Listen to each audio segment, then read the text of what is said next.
My name is Tony Patti. I came to the United States around 1973. I was born in Sicily in 1969, came to the United States by ship, 8 days across the Atlantic, settled in Linden, New Jersey, grew up and went through the public school system in Linden, graduated from Fairleigh Dickinson University with a BA cum laude in political science, and then put myself through law school at St. Mary's University in San Antonio, Texas. Came to live in Scotch Plains approximately 10 years ago and married Pauline Novella, who grew up in Scotch Plains and whose family also immigrated from Italy, Mondazzoli, Italy, where many of the Italian-American immigrants in Scotch Plains are from. Scotch Plains, to me, is a wonderful, close-knit community. It has a great neighborhood feel, great suburban feel, and it is a great place, I believe, to raise children. Probably the #1 reason in terms of issues facing the voters and residents here in Scotch Plains is the cost of living. Cost of living has stretched to the point where many people are considering moving, not only in Scotch Plains, but many other towns. And when I say moving out of New Jersey altogether because of skyrocketing property taxes. Since 1999, property taxes have soared 75.9%. This has become an issue for residents because, as you know, the economic climate is extremely fragile. Many people have been laid off. Many people are struggling with salary freezes. Many people are struggling looking for work. Even people who have dual income households are finding it hard to make ends meet. Now, we know that most of the property taxes arise because of the way school funding is formulated in the state of New Jersey. Approximately 64 to 65% of your property tax bill goes to the school. At a municipal level, there's very little we can do about that. However, we finally have a friend in Trenton, and that's Governor Christie.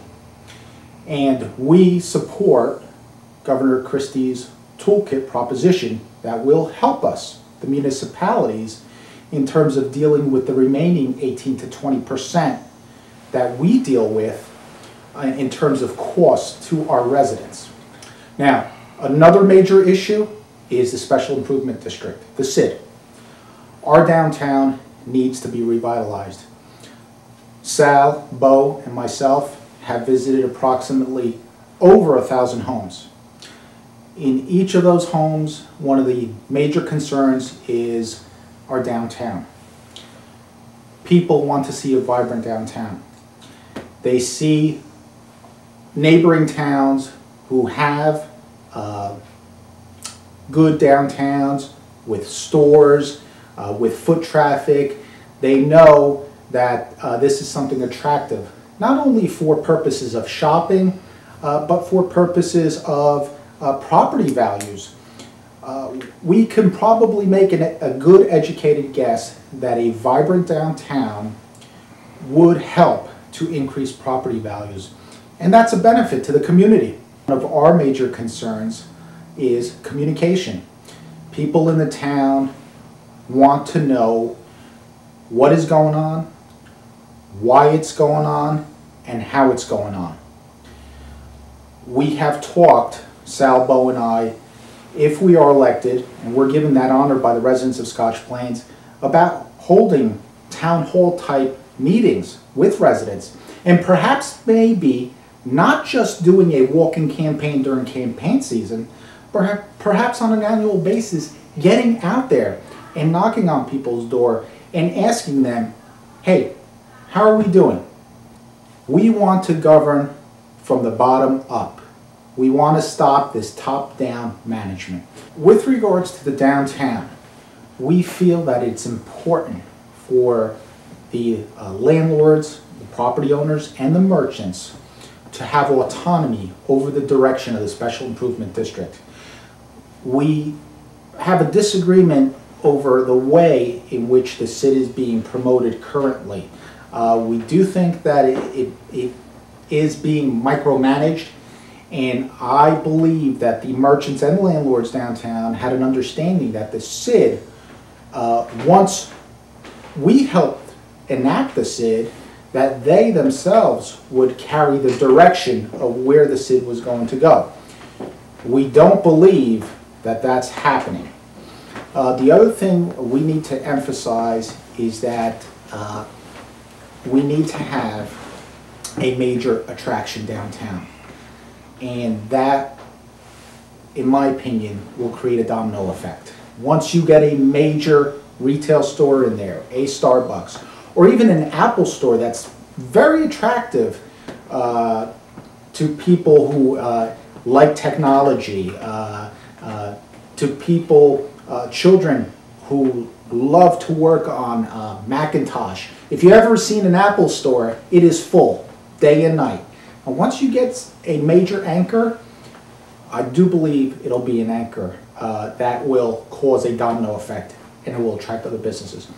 I think that separates us from our opponents in terms of we understand that that needs to be the focus, and we realize that our downtown merchants and business owners need to have the autonomy because they know best where their dollars should be going.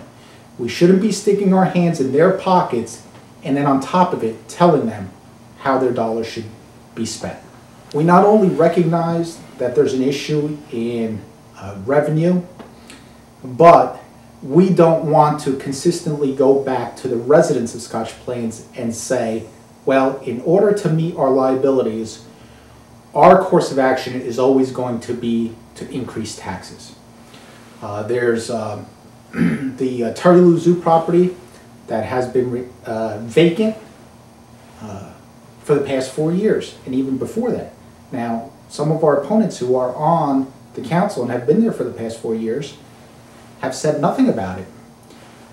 So there's something that maybe we can be creative about in terms of quality of life. There have been sidewalks that have been broken. You take a look at a sidewalk on Forest Road rather, on the north side.